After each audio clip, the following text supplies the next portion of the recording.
welcome to episode 32 of a Thai football podcast with me, Dale Farrington. And me, Rob Bernard. And I'm just going to say before we start, the final whistle has just gone in the Thailand-Uzbekistan AFC Asian Cup match, and I have no idea of the score. I've been driving for the past 3 hours, avoided the score when I got home. So, Rob, it's down to you to either make me a happy man or a miserable man and set the tone for the rest of this podcast. So, in your own time, break it to me gently if it's bad news. We'll now go across to the classified results. AFC Asian Cup round of 16. Thailand 1, Uzbekistan 2. I'll stop myself from swearing then. You did well, mate. I could hear your frustration. Oh, that's disappointing. And by the way, just before we go on, I just want to say that classified football results voice was spot on, mate. Thank you. I wish it had been a different score I read out. Yeah, we'll have to get you doing more, though. Now I know what you're capable of. Okay, cheers. So, fair result? Yeah. The first half, honestly, I described it making me notes on Twitter. You've watched plenty of non-league football in England. It was like watching a step 3 or 4 side playing a National League team. The difference in physical presence, speed, and inventiveness was massive. They were hanging on for grim death. I don't know if you saw the news before the game, did you, of the team lineup? I've not seen anything. Like I said, I've been away for a few days and I was driving back while the match was on, so I've completely out of the loop. I did see something about Madam Pang offering 40 billion baht or something ridiculous if they won, which clearly now she can keep. 4 billion it was, and very unlike her to get involved in the action before a big game, I must say. At the weekend, we entertained guests and we ended up going to an impromptu bull festival in Sisaket. Well, I tell you now, there was some prize specimen there with smaller cojones than Ishii when I saw the team lineup. He left out Super Nat, Super Choc and Bordin from the start, and Bordin wasn't even on the bench. Did he give a reason? And only presume Bordin was injured or he's fallen out. The theory on Twitter was that he was holding it back, trying to keep it tight and then bring on the big hitters in the second half, which he did. He brought the 2 of them on at half time. But the cast had been set, Dale. Yeah, it's never easy, is it, trying to pull things back? It's not a tactic that I'm fond of. I like to see teams go out and best starting 11, play the game, have a game plan, and then obviously if things are going as you want them to, that's when you make changes to improve or to counter the opposition. So yeah, it's not good. Yeah, disappointing, to be honest. You can probably hear it in my voice. 36 minutes when Uzbek went ahead. A long crossfield pass, Teraton asleep. Forward collected it, finished it well past Patty, who had a very good game again. They tried going forward, but they were just lacking that bit of pace and creativity, Dale. They were held off. And then after half-time, they went for it. And Super Choc scored an absolutely beautiful goal from the edge of the box. But it was always going to have to be something like that. They weren't getting close in. They weren't laying a hand on them. Was that to make it 1-1? It was, yes. 2 or 3 minutes after half-time.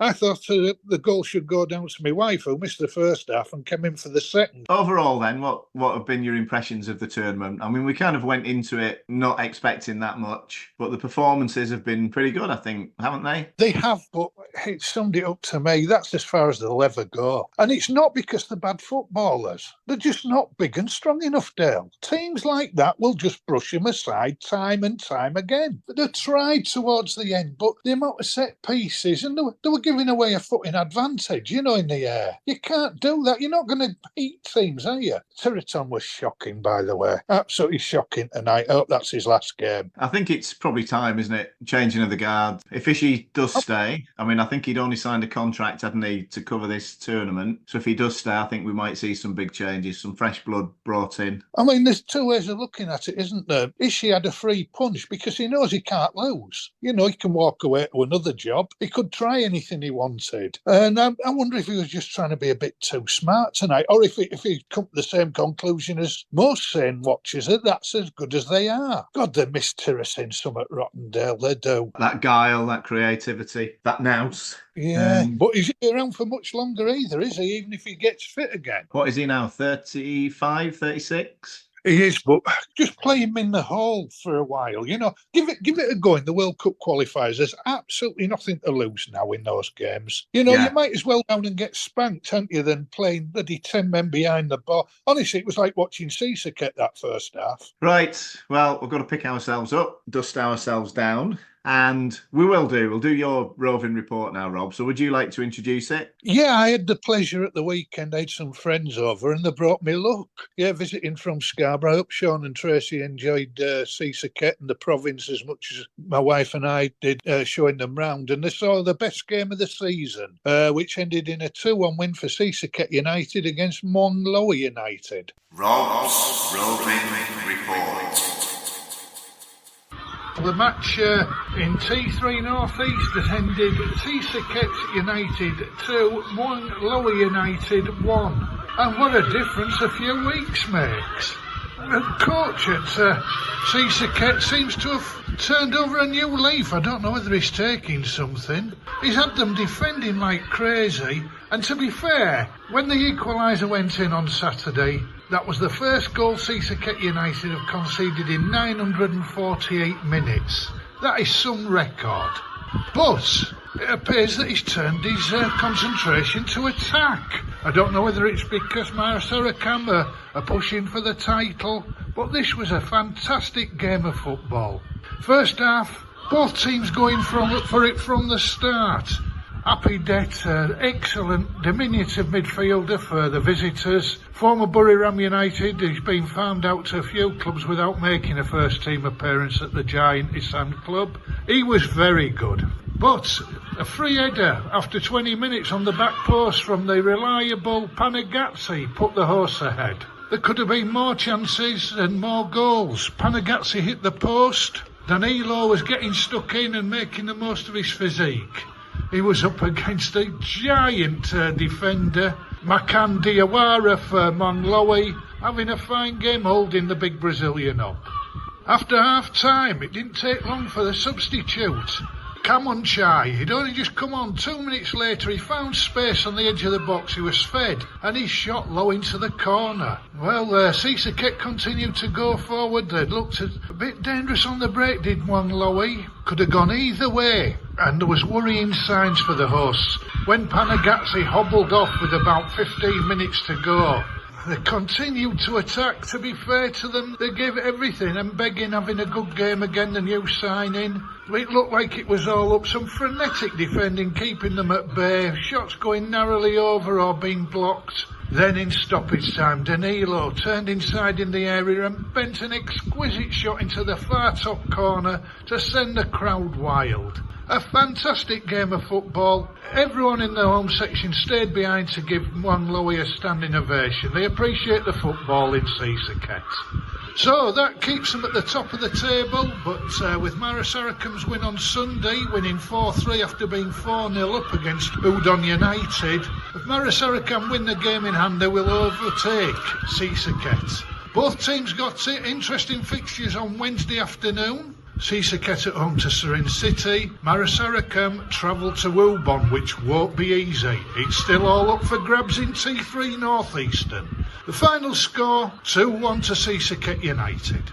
Well, that sounds like you were royally entertained there, Rob. I was, and I tell you what, I love a team with guts. I thought that the chance had gone, not that they played badly, but it just wasn't falling for them. And then when Panagazzi had to go off, and I hope that isn't a long-term injury. I'm there on Wednesday afternoon, so hopefully he's fit, but I doubt it. But they found a way, and what a goal to win it.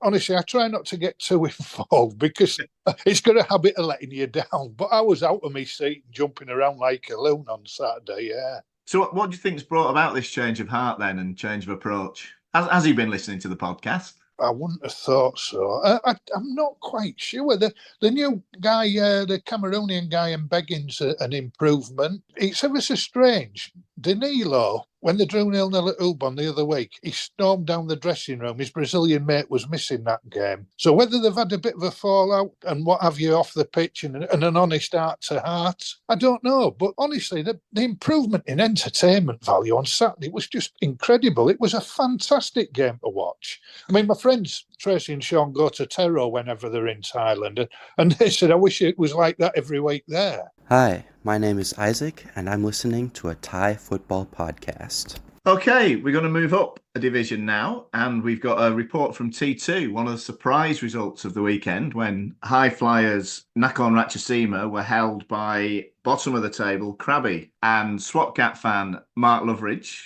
has sent us in this report. He was watching on the internet somehow, and this is his report from the weekend. Thai Football Podcast Match Reports. Hi Dale, here's today's match report for Krabi versus Swat Cat down at Krabi. The first half was an absolutely fantastic half. We scored 2 goals, one from Krampen in the 12th minute and Severio in the 22nd minute. But Swat Cat being Swat Cat, they let one in the 29th minute with a chap called Punku.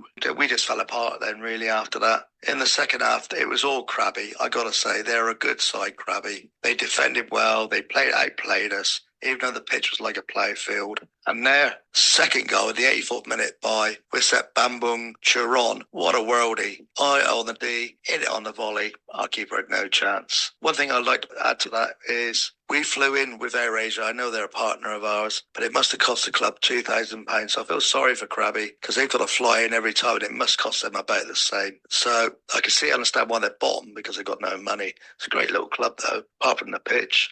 And the one thing I will add, at the end of the game, all the Krabi players lined up in front of the Joe, our manager, and all wired him. I thought that was a nice little touch.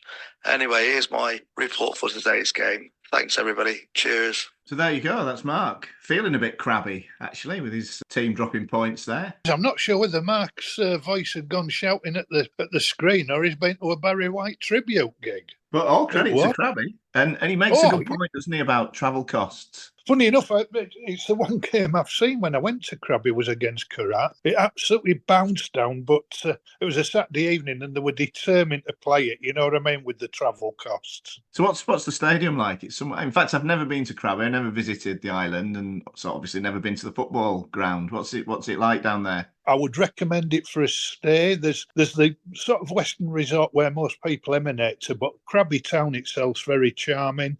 The football stadium's halfway between the airport and the town. It's quite a bog standard municipal stadium, you know, bit of extra terracing round the curve at the top end. I found it really nice. It was I had a lovely trip there. Yeah, I got caught in a thunderstorm on the top of Tiger Mount. Managed to buy a club shirt so I could get changed. I got a lift from a fan back into town in the back of an open truck, and the players came in the bar where I went after the game. And then to round it off, I was flying back the next day and going to head to Summit Songkram for a game, and I was sat next to the ref and 2 linesmen on the flight. So I've got fond memories of Krabi. That's brilliant. The real Thai football experience, that, isn't it? Oh, definitely, yeah. This is Clinton, and you're listening to a Thai Football Podcast. Next up, we've got a great interview. I think you're going to enjoy this. I sat down with Stephen Romary. Now, many of you will know Stephen. He works for Muang Thong, as he will explain during the course of our chat. And we covered all sorts, really. What he does at the club, how the club are trying to turn things round, how he sees Thai football developing in the future, what we've got right, what we've got wrong. So just sit back and listen to this lovely interview. Me and Stephen chatting about mainly Muang Thong, but covering a lot of Thai football as well. A Thai Football Podcast Interview. So, welcome along to the podcast, Stephen. It's great to have you on. Well, thanks very much. I'm thrilled to be here. Thank you. So, Before we start, can we just clear up a little bit about you? What do you do? What's your role at Muang Thong United? I work with Muang Thong, as you know. I mainly do their media work. I produce all the English content that goes out on their social media, whether that be Twitter or now it's X, Facebook, their website, what have you. So, and then I manage any kind of English content that they might need, whether it's translating a letter, whatever it might be. So that's essentially what I do, yes. So it's quite an important role then. Well, yeah, and it kind of came about because I was a fan of the club, first off, and I had found it really hard. This is going back to about 2014 to just get basic information about the club, like when were the games, where were the games, and how do you buy tickets. So I was able to approach the club and say, look, we need to put this out in English. We might be good for the club. And he said, sure, go for it. And that's what happened. That seemed quite straightforward then. It was, yeah, it was, yeah. And Yeah. then the role has just kind of evolved and grown ever since. And so I'm kind of lucky because I get to be a fan of the club, but I also get to kind of peek under the hood and see how things work at the same time. So it's kind of interesting. Yeah, it's a nice position to be in. Do you have free reign to put whatever you like out on there, or is it closely monitored? Right. No, very limited reign. I have to more or less follow what they put out in Thai and I kind of create an English version of that. If I want to create something unique of my own, I'll have to run it by them first. And most of the time it doesn't go through because they really want to keep a very strict control over the message that's being put out. You know, if I wanted to put out what I wanted to put out, it would probably look a little bit different, but what are you going to do? I mean, it's good that they give you the opportunity anyway. I think more clubs should do this, and I'm surprised now that doesn't happen. There are very few clubs that have any English content. Why do you think that is? Well, I think it's because the back end, I mean, Muang Thong is run through CM Sport, which is itself a media company. So the people who are in the management of Muang Thong are also have a dual role, and they do things with CM Sport, and they know the importance of media and communication. So that's, I think, part of the reason why they were very open to, even opening up a Facebook page in the first place and having a website and having a Twitter feed or X and so forth. It was part of what they already did. So it made sense to them to do it, Yeah, I mean, it's perfect sense. And there's a huge market out there, isn't there? As we know from doing this podcast. And obviously I've done websites and blogs in the past. So I know that there's this huge swathe of foreigners who don't necessarily speak Thai or read Thai who want information. I find it baffling that clubs don't do it. I really do. I mean, it doesn't take a lot of work, and I'm sure that every single club has someone like you, a fan who's willing to give up a bit of time in order to get the word out there. What would you say to other clubs to encourage them to go down that route? Exactly. I would encourage them just to look to their fan base and ask. And like you said, there will be somebody who will be willing to do that work, paid or unpaid. There would be fans who would be just happy to do it because they believe in it, and that's the passion. And to their credit, other clubs have started to do this. If you notice, like Bangkok United now has more English content coming out. BG puts out more English content now. So other clubs are starting to follow, but it's not the normal practice. But I agree with you. I think there's a passionate following for Thai football across the country amongst the foreigner fans, and there would be people like me who would be just happy to do that just for their own peace of mind, and just because they know it would be good for the club. That's it. And as we know, wheels turn very slowly at times, don't they, with things like this? They certainly do, and sometimes they go in the opposite direction, so it does take patience. Just touching on Muang Thong United, still considered to be one of the big clubs in the country, not having the best of times this season. What do you think the reason for that is, and how do you think you can turn things around? I think Muang Thong are looking at their youth development, and they're bringing players forward. And I think Muang Thong has the largest number of U23 players on the first team squad, and I think that's going to be the way forward. It's one of the things that Muang Thong is really focused on, is bringing the academy players up into the first team. And that's one of the things I like about the club, is that they do have that model, and that's what they believe in, and they live by it. They actually do it. So if you look at our first team, you can see a handful of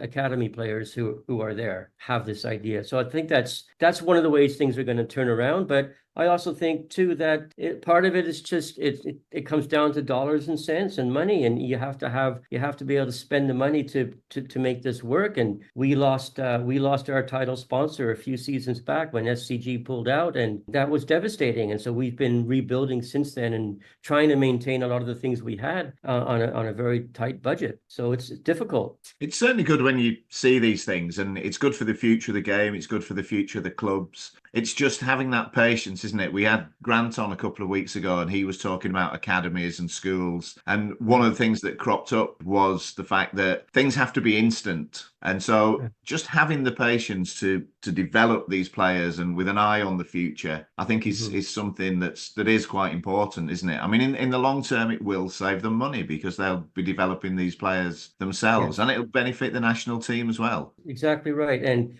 And I think Grant had it right when he said that things are changing a little bit and academies are becoming a little bit more important than they used to be. It used to be that you would find your golden players at the big Bangkok schools, but that's starting to change a little bit, and academies are starting to find talent and develop that talent. And so the model is changing a little bit. So those clubs who have put in place strong academy systems will, I think, do well down the road. Let's hope so. I mean, the league's come on in so many ways over the past 10, 15, 20 years, hasn't it? I mean, when you first started watching, what were your impressions of the Thai league, and how did you like to think it would develop? And what improvements have you seen? Like I said, I was watching and a fan since about 2014, but I know there are others out there who've been following Thai football a lot longer than me, and I'm pretty sure they'll say tremendous improvement over, since then. And so do have to give some credit to the people who've made that happen. I remember when I got involved, I asked my Thai friends about Thai football, and they just kind of rolled their eyes and kind of suggested, why would you waste your time? But I thought I'd give it a go, and I started going to the Muang Thong games, and they were fun. It was exciting, and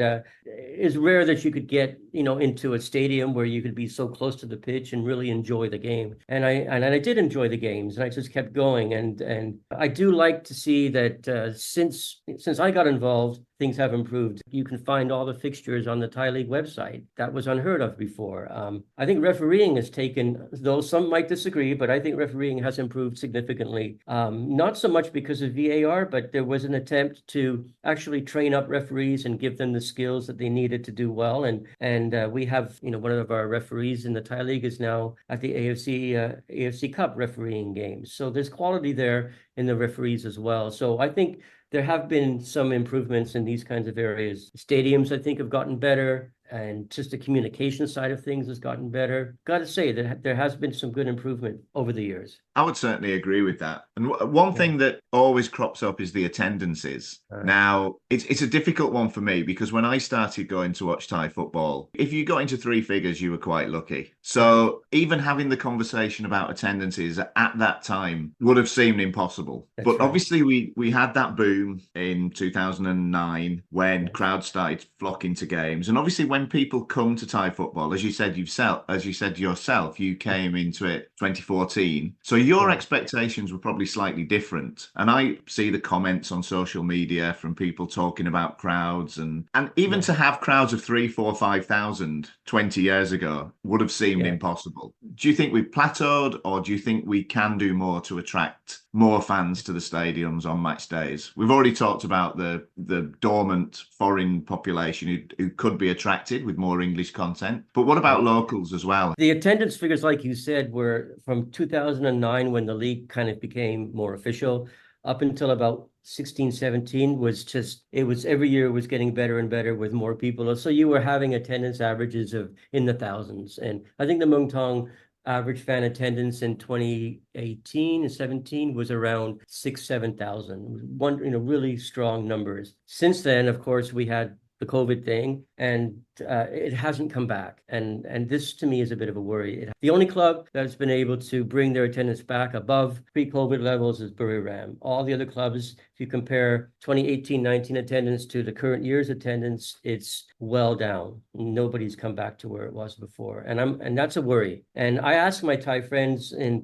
Thai people I know, why don't you support Thai football? Because they love football. There's a great love for football in this country, but they won't support the Thai clubs. They'll support Manchester United. They'll make a decision to go and watch Man U or Liverpool play rather than go to see their local club. And I've asked them, why don't you go? And they'll say, well, they have this perception that it's all kind of a foregone conclusion. You already know which teams are going to win. You already know which teams are going to lose. There's corruption. What's the point? And I think that's a perception thing that the league needs to address and deal with, and start showing Thai folks that, hey, there's quality here. There's some good quality players, and Thailand has the potential to be a footballing nation. It really does. It just needs the support from the population, but it also needs the support, of course, from the FA and government too. So yeah, I do feel that it's plateaued, and I'm not seeing the numbers come back significantly like I hope they would. And I'm worried that they won't until the league starts to address this perception problem. What are you doing at Muang Thong United to try and encourage the fans to come to the stadiums? Is there a big advertising budget that you have in order to try and attract people, or how do you get the word out there? How do you promote games and the club? I wish there was a big advertising budget, but no, there isn't. But yeah, we definitely try to. I mean, we try to be a community football club, and we have a good relationship with our fan club, and we do a lot of community-based work. We bring schools into games. We bring in different foundations into games. We go out to schools and do clinics. So we do everything we can to show the community, hey, we are part of you, you're part of us, and we can be strong together. We had a longtime fan. I think she was a fan going back to before 2009, and she came down with cancer and hadn't been able to go to games. She'd gone to every single game, but then all of a sudden, she wasn't going. And then we found out about it at the club, and so we reached out to her and we said, look, we hear you're not well. Here's a couple of tickets. Actually, we'll put you in a VIP box. We want you to come back and enjoy a game. Like those kinds of things we try to do to build up a fan base and a relationship. That's what we do, and try to tell the stories and make it like a family, and so we do feel that we've got a pretty core, good support of fans, but it's hard to grow that. That all sounds very positive, and I think that's the way forward, isn't it? I think that's what clubs need to do. They need to foster these relationships within the community. I think one of the big issues that Thailand faced in the past was the amount of clubs that used to move around. That doesn't happen as frequently now. And I think that's got to be a positive thing as well, hasn't it? I agree. The FA made of some key changes in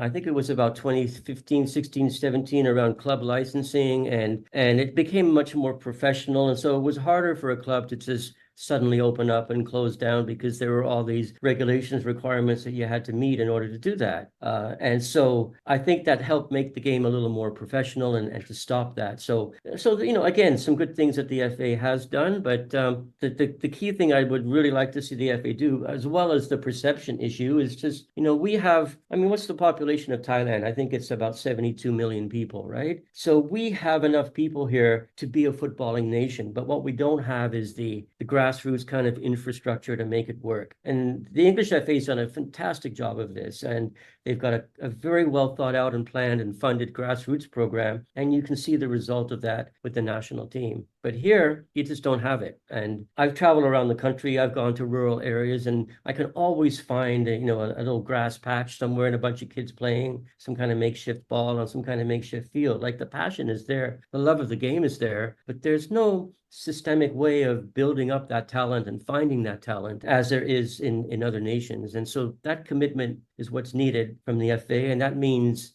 money, of course, but it means like the head of the FA has to be somebody who's interested in the development of football in the entire country, and we don't have that. Well, we've got elections coming up shortly, so maybe that'll change. Are you quite hopeful that this will herald in a new dawn? Not really, because the head of the FA, it's a standing rule. The head of the FA should never be someone connected to a football club. Should not be. There's an immediate conflict of interest with that. And it doesn't matter if you say, well, I'm going to get my two cousins to run the club. I'm going to step. That doesn't work. Who really believes that there's any viability in that? If you look at England, who is the head of the FA there, right? Debbie Hewitt. She's got nothing to do with football. She doesn't own a club. Yeah, she's a fan of Liverpool, but that's where it ends. She has an MBA. She's a professional business, a management person. Before running the English FA, she ran a restaurant chain. She's worked for Volvo. She's worked for Visa in Europe. And she's bringing her business expertise and management skills to the FA. And that's kind of what you need. But when you put into the leader of the FA also happens to run a football club, there's a bias there. And they don't necessarily have the credentials and the experience and the perspective to do the job that they really should be doing. And it certainly doesn't help with the perception of corruption as well, does it? I don't really know what the solution is, because it does seem like the lady in question will be elected as the new head of the FA. It does seem a bit of a foregone conclusion. And to her credit and to the current head's credit, I do believe their intentions, like they would like to do well. They would love to see Thailand qualify for the World Cup one day. I do believe that, but it would be easier to achieve that if you also stepped aside and would let someone with the right credentials run the show.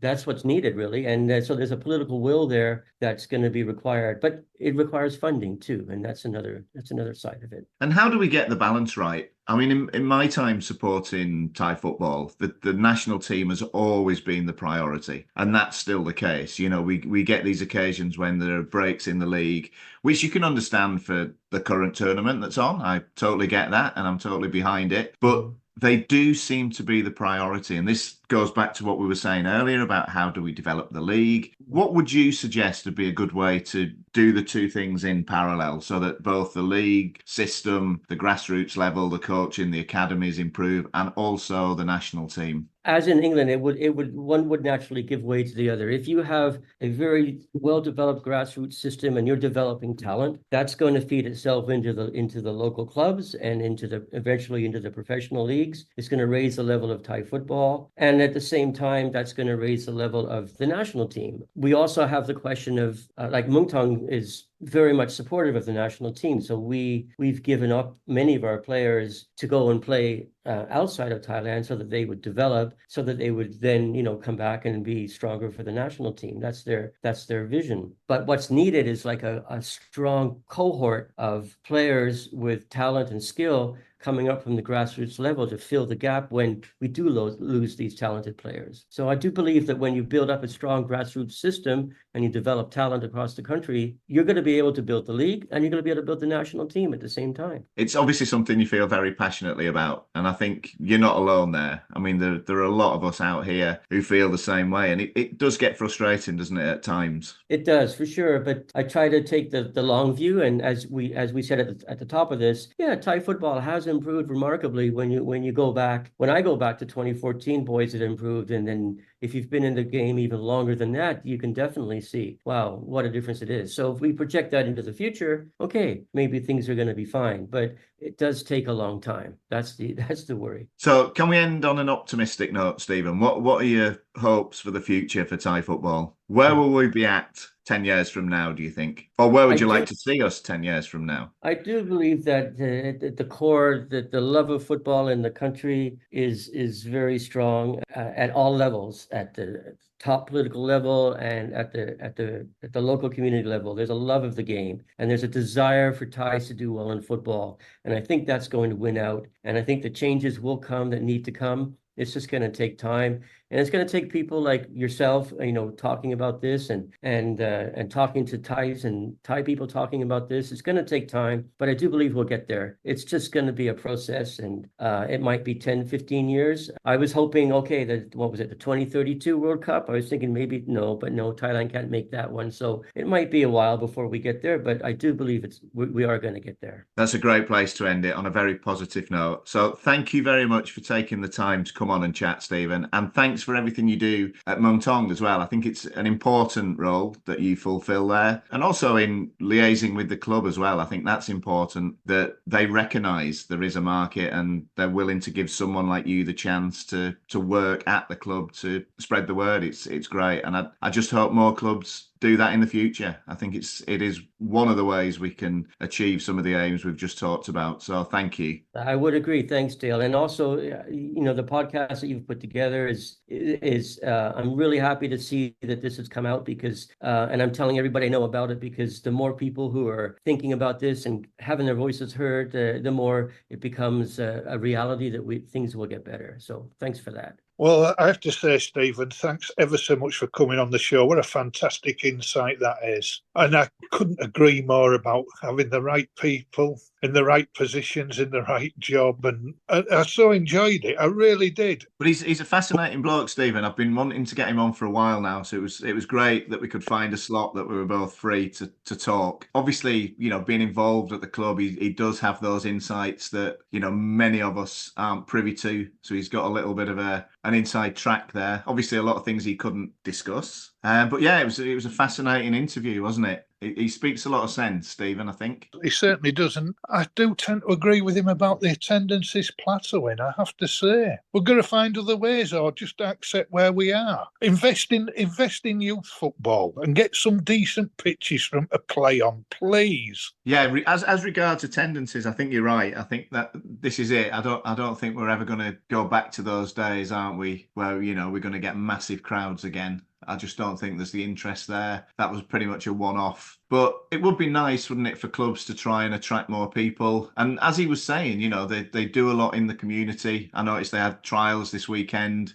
So that is definitely the way forward. And, they're not on their own. Other clubs do this. That's what we've got to do, I think. It will sound unpopular with those who know that I've got sort of orange and blue allegiances, but I love going to Muang Thong. I think they are a proper football club, and we need a strong Muang Thong. We need as many strong clubs as we can. And I do think that's the right way to go about it. And it's promising to see so many youngsters coming through and getting an opportunity. Don't get me wrong, there are some good overseas players, but especially as you go down the leagues, there's so many mercenaries. Start investing in youth and bringing them through so they get an opportunity. Here to that. Couldn't agree more. Anyway, that's quite a positive note on which to end it. Started quite negatively when I found out the result. I'm surprised I've been able to keep going, actually, Rob. To be fair, after watching Oldham on Saturday, nothing could get as bad as that. That was dreadful. Just dire. Dale, you're the same as me. You've been fed up on a diet of watching crap teams with just a little glimmer of success to keep you going. I don't know what I'm going to do, for the next few months, what with Sisaket on a run and Port still challenging. It's completely alien to me. And Scarborough are in the playoffs. Oh, dearie me, I don't know how I'll cope if they all do well at the end of the year. Be going for prescription drugs, I suspect. Enjoy it, Rob. Enjoy it while it lasts, because as we all know, these things don't come around very often for many of us. So make the most of it. Right. So that's it for this week. Disappointing to start with national team being knocked out of the AFC Asian Cup, but it's been a great show. So thanks to Mark, thanks to Stephen, and thanks to you all for listening. And hopefully get out, watch a couple of games over the coming weeks. And at least one thing now is T1's going to start on time, isn't it? The second leg, without the worry of the national team going all the way to the final. I was just going to add that as your final piece to have a smile. We're not going to have people moaning about fixture backlogs, and it'll be coming again soon. Get out, folks. Have a good weekend and enjoy your football.